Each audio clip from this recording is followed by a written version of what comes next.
Olá, pessoal!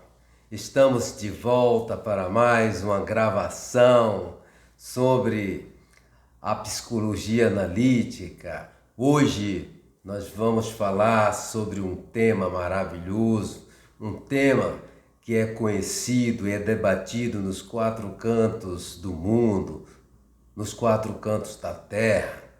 Eu vou falar, pessoal, sobre os arquétipos, um tema muito caro ao Dr. Carl Gustav Jung. O professor Dr. Carl Gustav Jung investigou os arquétipos por mais de 40 anos. E arquétipo, um conceito dado por ele, significa modelo original, original que conforma outras coisas do mesmo tipo. Ou seja, pessoal, arquétipo é um protótipo, ok? Jung diz que existem tantos arquétipos quanto as situações típicas na vida. Arquétipos, pessoal, arquétipos, os arquétipos mais estudados são o arquétipo do nascimento, do renascimento, o arquétipo da morte, do poder, da magia do herói, da criança, do embusteiro, o arquétipo de Deus, do demônio, do velho sábio, de Nietzsche, da mãe terra, arquétipo do gigante, de muitos outros objetos naturais como árvore, o sol, a lua, o vento, o fogo, os animais, os rios e além, pessoal, de diversos objetos fabricados pelo homem, que são denominados de arquétipos como anéis, armas. O arquétipo materno, por exemplo, não é uma fotografia de uma mãe ou de uma mulher. Nós já falamos sobre os complexos maternos aqui. O arquétipo materno assemelha-se mais, pessoal, ao negativo, à espera de ser revelado pela vida. Quem conheceu a máquina que tinha que abastecer com um cartucho, tirava a foto, saía o negativo, depois teria que revelar. Esse é um comparativo um tanto quanto sugestivo.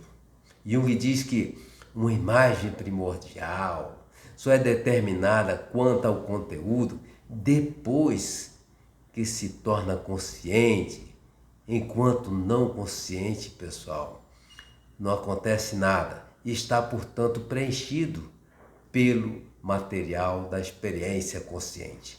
Os arquétipos de grande importância na formação de nossa personalidade, que Jung deu atenção especial, os arquétipos foram os arquétipos da persona, ânima, ânimos, sombra, o ego, self, né? Os arquétipos, eles constituem no inconsciente, pessoal, estruturas separadas, e também os arquétipos, eles podem formar combinações. Quer ver um tipo de combinação? A combinação do arquétipo de herói com o de demônio. Vocês sabem qual o resultado? O resultado será o tipo de uma pessoa que seja um líder implacável. Você conhece uma pessoa, um líder implacável, ele certamente tem ativado dois complexos do herói e do demônio, conforme falei agora. Os arquétipos, eles são universais, todos herdam as mesmas imagens arquetípicas básicas. Cada criancinha, pessoal, no mundo todo, herda um arquétipo materno. Não temos dúvidas disso aí, não é? Toda criancinha herda. A imagem pré-formada da mãe é um exemplo de materno, do arquétipo da mãe. A imagem pré-formada da mãe, ela amplia-se depois numa imagem definida pela aparência e comportamento da mãe verdadeira e pelas relações, essa interação mãe-filho e experiências que o bebê tem com ela. Jung diz que cada família logo surge diferenças na expressão do arquétipo materno. As experiências de cada mãe e os modos como criam seus filhos variam de família para família e até mesmo de filho para filho na mesma família.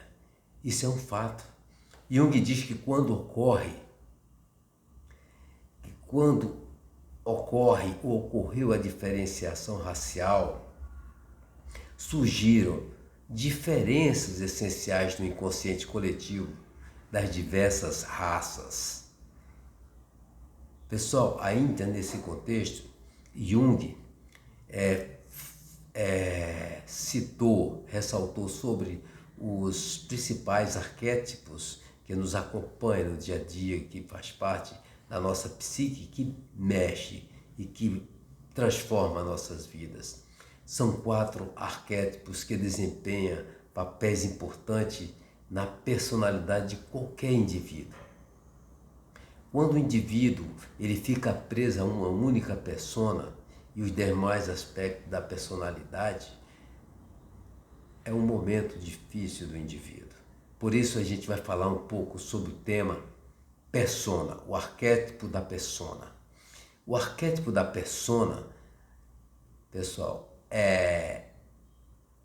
diz que, nesse contexto, Jung diz que a sombra é a máscara usada pelo ator, é a fachada ostentada publicamente com a intenção de provocar uma impressão favorável, a fim de que a sociedade aceite você, aceite o indivíduo.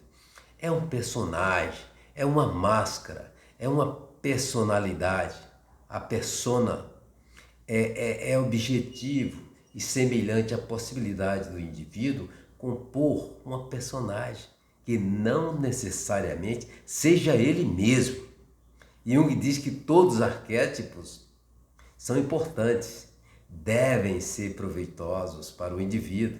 Quantos arquétipos nós falamos no dia a dia, por aí afora, todos os dias, nas revistas, nos jornais, nos grupos. Então, devem ser aproveitados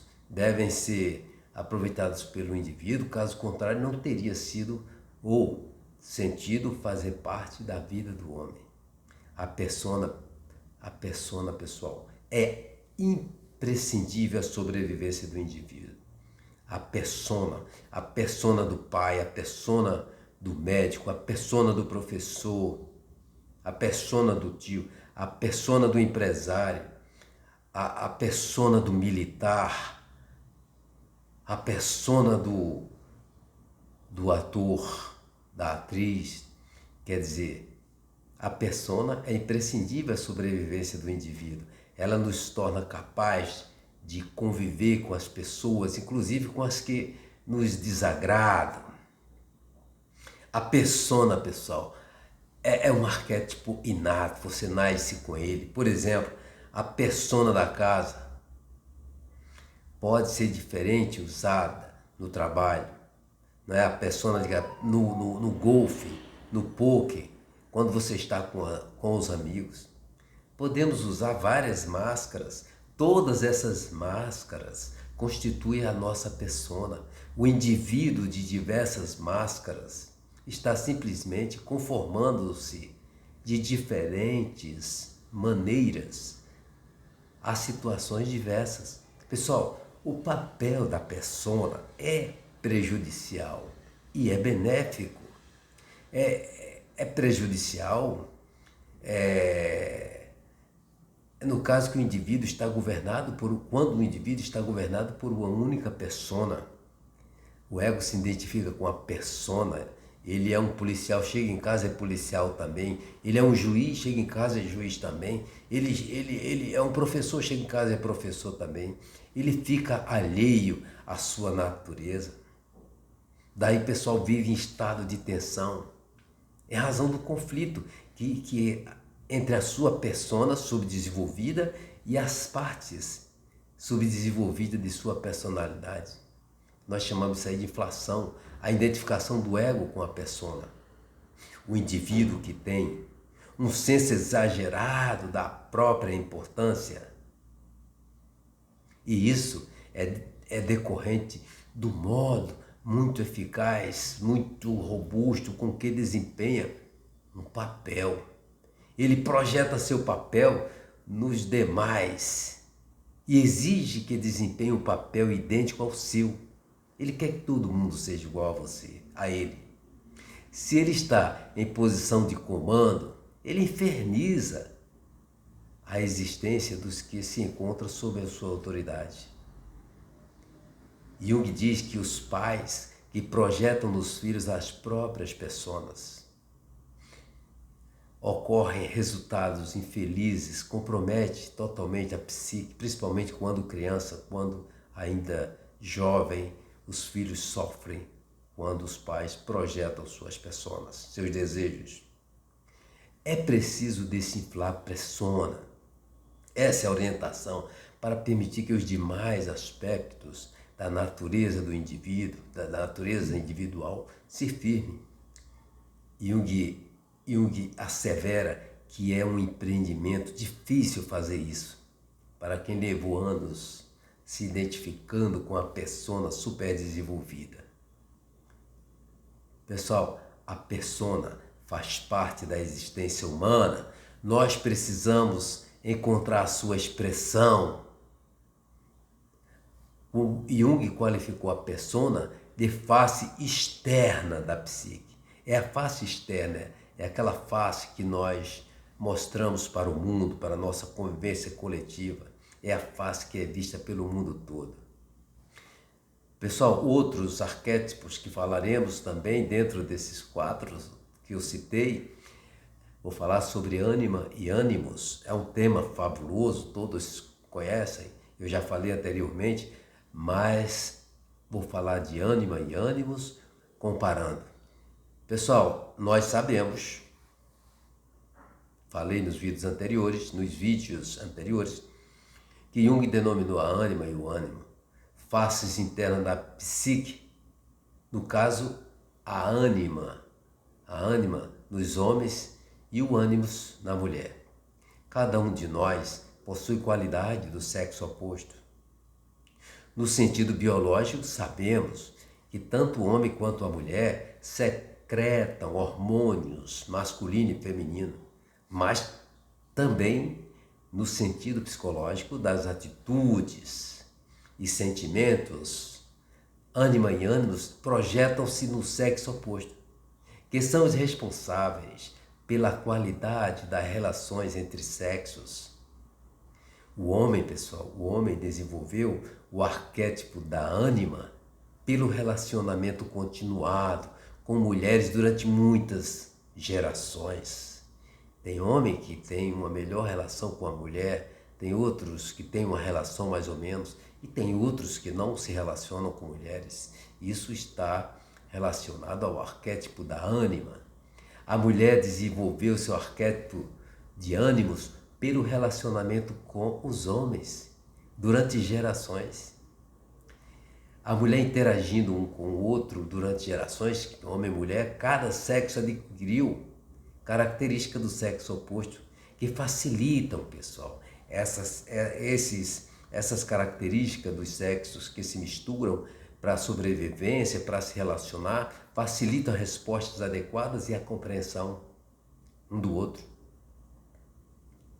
Ânimas e ânimos e persona que falamos até agora têm um valor muito grande para a sobrevivência do indivíduo.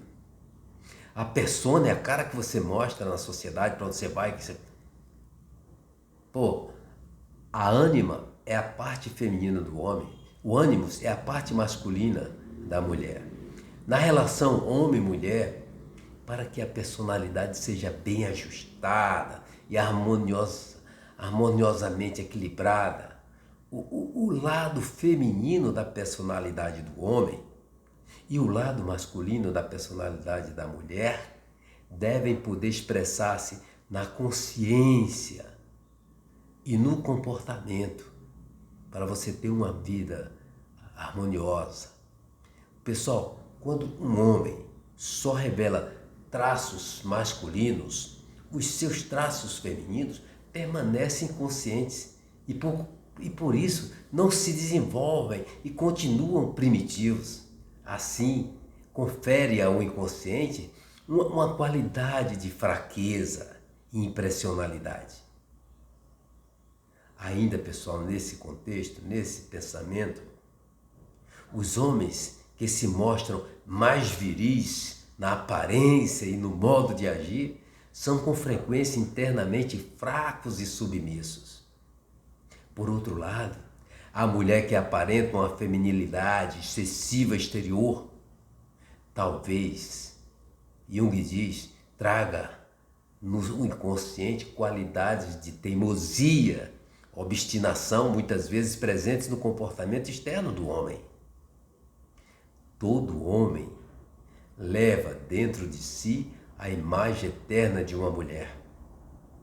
Não a imagem desta ou daquela mulher em particular, mas sim uma mulher bem definida, uma imagem feminina. Essa imagem, pessoal, é fundamentalmente inconsciente. É a mulher interior do homem, que eu já fiz um vídeo sobre a mulher interior do homem.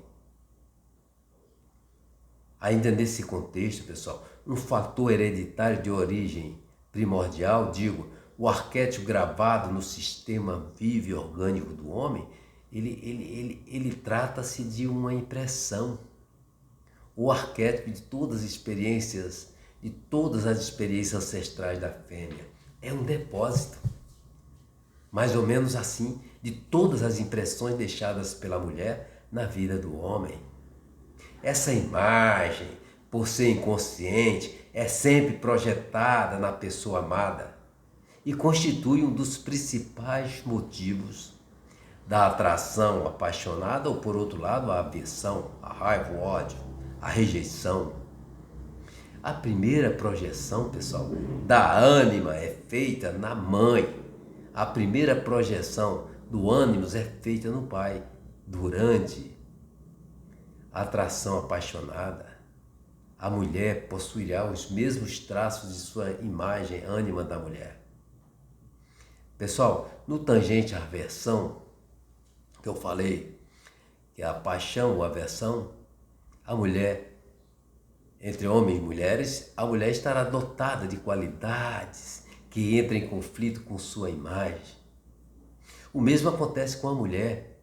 E na projeção de seu ânimos, existem outros motivos em que o homem se apaixona por uma mulher, por motivos secundários. Os motivos primários estão entranhados no inconsciente.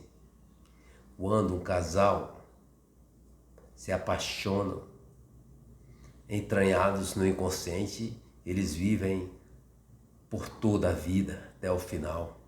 É o chamado casamento inconsciente, a relação inconsciente. Jung lembra que homens e mulheres tentam se relacionar fora do inconsciente, mas esses relacionamentos acarretam inevitavelmente insatisfação e antagonismo no decorrer de suas vidas. Jung afirma que a ânima tem um apreço preconcebido por tudo que é fútil, incerto, não intencional numa mulher. Jung afirma que o ânimos, ele prefere identificar-se com homens heróicos, com intelectuais, com artistas ou com atletas célebres. Pessoal, voltando ao que falei antes sobre o arquétipo da persona, que na identificação com o ego, a persona se identifica com o ego, sabemos que a causa dessa inflação é diferente do que ocorre no ânimos e ânimas, em que a condição oposta ela se verifica com mais frequência. E que tais arquétipos eles se apresentam desinflados ou subdesenvolvidos por conta do desencorajamento da feminilidade do homem e da masculinidade das mulheres. Esses comportamentos na infância são ridicularizados por conta da formação desde cedo. Homem precisa ser homem, mulher, mulher. É uma imposição de regras da sociedade. Hoje, menos exigente, hoje mais compreensível esses comportamentos. Nesse caso específico, espera-se que meninos se amoldem os papéis masculinos e as meninas aos femininos. Hoje a mulher atua em todas as áreas e os homens também. Observe que a persona, ela tem precedência e sufoca a ânima, ou ânimos, a persona, e causa desequilíbrio entre persona e a ânima, ou por outro lado, com o ânimos. Acontece, pessoal, que quando o rapaz reage exageradamente e que pode acentuar a ânima a ponto de se tornar mais feminino que masculino, por exemplo, alguns travestis masculinos e homossexuais efeminados incluem-se nessa categoria. A identificação do homem com a sua ânima, a identificação do homem com a sua ânima pode ser tão completa a ponto de vir a submeter-se a um tratamento hormonal e até mesmo a cirurgias genitais que lhe deem uma aparência feminina. Sobre esse tema, Jung já fazia seminários, pessoal, sobre esse tema nos 4 cantos da Terra, já em 1908. Jung tinha apenas 33 anos. Inclusive, ele fez palestras na University of Massachusetts. Jung diz que a mocinha, ainda nesse contexto, nessa compreensão, homem e mulher se identificando com ânima e ânimos, respectivamente. Jung diz que a mocinha pode se identificar tão completamente com ânimos que chega a ponto de procurar alterar as suas feições com o intuito de parecer mais masculina. Ok, pessoal? Falamos sobre esses 3 arquétipos, falamos sobre a sombra, falamos sobre a ânima e ânimos. Vamos falar agora sobre o arquétipo, falamos sobre a persona, ânima e ânimos. Vamos falar sobre o arquétipo da sombra. Jung diz, pessoal, que a sombra, já falei, já fiz um vídeo sobre a sombra. Jung diz que a sombra representa o gênero da pessoa que influi em suas relações com pessoas do próprio sexo. A sombra no homem contém uma maior quantidade de natureza animal do que qualquer outro arquétipo, por conta de suas raízes mais profundas na história evolutiva. Provavelmente, pessoal, Jung diz, a sombra seja o mais poderoso e potencialmente o mais perigoso de todos os arquétipos. A sombra é tudo que há de melhor e de pior no homem, particularmente em suas relações com outras pessoas do mesmo sexo. Jung, desde cedo, orientava para que o indivíduo se torne um membro essencial. A comunidade é necessário domesticar ímpetos animais contidos na sua sombra. Ele tem que ter uma relação, tem que compreender as pessoas no coletivo, no todo, para poder ter uma individualidade, uma individuação, não é? Robusta. Jung diz que para domesticar a sombra é necessário suprimir as manifestações da sombra e desenvolver uma poderosa persona que contrabalance o poder da sombra. A persona tem que mandar. O indivíduo que suprime o aspecto animal de sua natureza, Jung diz, pode se tornar civilizado, mas só o consegue às custas da capacidade motivadora e do seu desejo, da sua espontaneidade, da criatividade, das suas fortes emoções e das intuições profundas. Esse indivíduo, pessoal, deve privar-se da sabedoria de sua natureza instintiva. Não é? Ele escolheu ser civilizado. A sabedoria que pode ser mais profunda do que a outra, a ser proporcionada pelo estudo e pela cultura. Neste caso, a vida privada de sombra tende a tornar-se sem interesse, sem atrativos e sem brilho. A sombra é um arquétipo importante e valioso, Já falei muito sobre a sombra, porque tem a capacidade de reter e afirmar as ideias ou imagens vantajosas para o indivíduo. Graças à persistência da sombra, poderá impelir uma pessoa para atividades mais satisfatórias e criativas. Quando o ego e sombra estão em perfeita harmonia, pessoal, a pessoa se sente cheia de vida e de energia.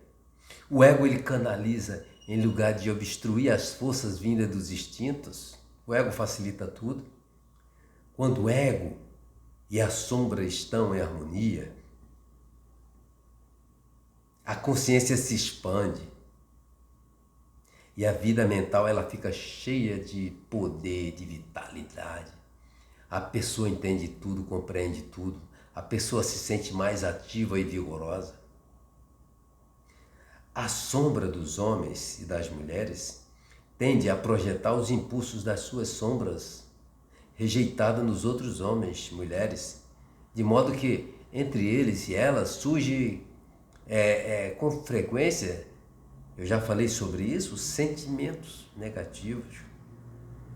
A sombra contém os instintos básicos ou normais. A sombra é a fonte de intuições realistas de respostas adequadas. E é muito importante para a sobrevivência do indivíduo.